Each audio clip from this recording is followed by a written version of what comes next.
जी अस्सलाम वालेकुम नाजरीन, मैं हूं खुरम भट्ट और आज मैं मौजूद हूं रावलपिंडी के अयूब पार्क में और जंगल वर्ल्ड में मौजूद हूं। यहाँ पर एक नेचर लवर्स के लिए खुशखबरी है, शहरियों के लिए भी खुशखबरी है कि यहाँ पर नील गाय जो है उसने ट्विन्स की पैदाइश हुई है। उसके यानी कि जुड़वा बच्चे उसके पैदा हुए हैं और वो अब चंद दिन के हो गए हैं बच्चे। आपको बच्चों के मनाजर भी दिखाएंगे और उसकी नील गाय जो है जिसके हाँ बच्चों की पैदाइश हुई है उससे भी मिलवाएंगे। मेरे साथ इस वक्त मौजूद हैं डॉक्टर बासत साहब। ये यहाँ सारी इनकी देखभाल की जिम्मेदारी इनकी है, तो इनसे बात करेंगे। अस्सलाम वालेकुम डॉक्टर साहब। वालेकुम सलाम, क्या हाल है? हाँ, डॉक्टर साहब ये बताएं कि ये जो नील गाय है आया इसकी ये फर्स्ट ब्रीड है, इसने 2 बच्चे दिए, आया नील गाय 2 बच्चे ही देती है और क्या इस तरह? बेसिकली ये हमारी नील गाय ना, ये इसकी फर्स्ट ब्रीड नहीं है, ये थर्ड ब्रीड है। बेसिकली पहले भी इसने 1 साल छोड़ के 1 साल के बाद ना ट्विन्स ही देती है हमारे पास जो फीमेल है। पहले जो 2 बच्चे आपको बड़े घूम के दिखाई दे रहे हैं वो इसी के बच्चे हैं। अब भी इसने माशाल्लाह ट्विन्स ही देते हैं और गाय में मोस्टली आ जाता है, कोई चांसेस होते हैं कि वो ट्विन्स ही दें, मोस्टली सिंगल ही देती हैं। सिंगल ही देती है। तो ये बताइएगा कि इसकी एज कितनी है, ये जो माँ है जिसने पहले भी बच्चे दिए और अब भी दिए, और इनको खाने में क्या कुछ दिया जाता है, और ये कितने, इनकी प्रेगनेंसी का जो पीरियड है ये कितना होता है, कितने मंथ बाद, और बच्चे कितनी उम्र के होते हैं तो ये दोबारा जो है ये ब्रीड करती है? जो हमारे पास नील गाय है इसकी एज 8 साल से प्लस है, 8 से 9 साल की होनी है। ये अडल्ट हो जाते हैं, 3 इयर्स के राउंड हो जाती हैं। फीमेल्स 3 टू 2.5 ईयर्स तक हो जाती है। मेल जो होता है वो 3 इयर्स का अडल्ट हो जाता है, जबकि इनका गेस्टेशन पीरियड है 8 मंथ से 9 मंथ के दरमियान रहता है। मैक्सिमम 8 मंथ से 9 मंथ के दरमियान रहता है। और फीडिंग में हम इनको सब्ज़ चारा देते हैं, 20 से 30 किलो पर हेड देते हैं। बच्चे दूध पीते हैं, 3 मंथ्स तक पीते रहते हैं ये दूध। तो ये बताइएगा कि आपके पास थोड़ा छाँव में आ जाए। हाँ हाँ हाँ हाँ, ये बताइएगा डॉक्टर साहब कि आपके पास टोटल कितनी नील गाय हैं, कितनी फ़ीमेल हैं, कितने मेल हैं, और ये कितने अरसे से ये जंगल वर्ल्ड का ये हिस्सा हैं? पब्लिक की बड़ी दिलचस्पी होती है, आके इनको देखते हैं, बच्चे भी खुश होते हैं, बड़े भी। तो टोटल कितनी फ़ीमेल्स हैं और कितने मेल हैं, और आगाज़ कितने सालों से हैं, और ये आगाज़ में आया एक जोड़ा लाए थे या कितने लाए थे आप ये?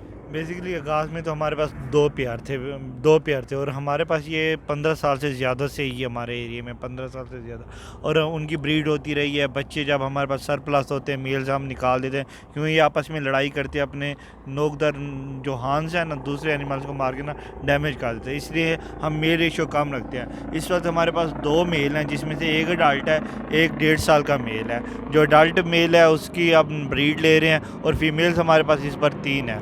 3 फीमेल्स के अलावा हमारे पास बच्चे हैं, एक छोटी फीमेल्स भी है जो अभी अडल्ट नहीं हुई, वो 1 साल की है।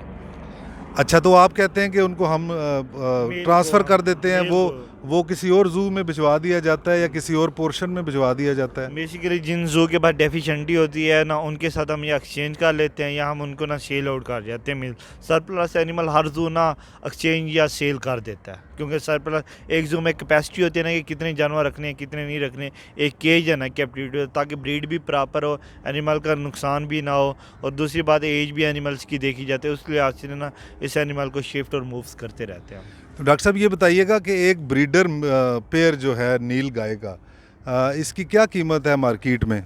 मार्केट में डिफरेंट चलती है, यानी बेसिकली ना ब्रीडर पेयर स्टार्ट होता है 3,25,000 से स्टार्ट होता है। वो अवेलेबिलिटी और 4-4.5 लाख तक चला जाता है। बाजू का जब शार्ट हो ना, ये मेल फीमेल, ये 6 लाख तक भी चला जाता है। अब अवेलेबल हो, सीज़न हो, ये हमारी बेसिकली ना इंडिया की है, सब कॉन्टिनेंट की ब्रीड है।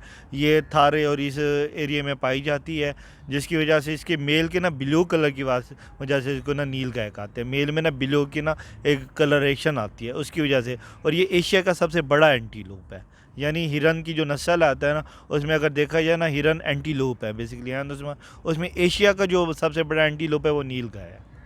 यानी कि हम ये कह सकते हैं कि नाम तो इसका गाय है, लेकिन बुनियादी तौर पे ये हिरन के ख़ानदान से ताल्लुक़ रखती है। बहुत बहुत शुक्रिया डॉक्टर साहब। तो नाजरीन, ख़ासी मालूमात दी हैं डॉक्टर साहब ने। सबसे अहम बात यह है कि जिसको हम गाय कहते हैं, नील गाय कहते हैं, वो इन्होंने बताया कि इसका जो मेल है वो हल्का ब्लू शेड वो देता है, इस वजह से इसको नील गाय कहा जाता है। और दरअसल ये हिरन के ख़ानदान में से है और ये इस सब कॉन्टिनेंट जो इंडियन सब कॉन्टिनेंट है उसमें सबसे बड़ा हिरन के ख़ानदान का एक सबसे बड़ा जानवर इसको आप कह सकते हैं जो नील गाय। तो नाजरीन बहुत बहुत शुक्रिया, आज आपको नील गाय के जुड़वा बच्चे भी हमने दिखाए और नील गाय का मुकम्मल तारफ़ भी करवाया इन्होंने कि इनके पास कितनी मेल हैं कितनी फ़ीमेल्स हैं। तो डॉक्टर साहब आपका भी बहुत बहुत शुक्रिया, मेहनत जारी रखें और अयूब पार्क की खूबसूरती जो एक बुनियादी बड़ी वजह उसमें ये जो यहाँ जानवर हैं वो भी है और बड़ा पब्लिक इंटरेस्ट है, लोग बहुत दूर दूर से आते हैं इन जानवरों को देखते हैं। तो आप इनका अच्छी तरह अगर ख्याल रख रहे हैं तो ये बहुत एहसन इक़दाम है। बहुत बहुत शुक्रिया डॉक्टर साहब।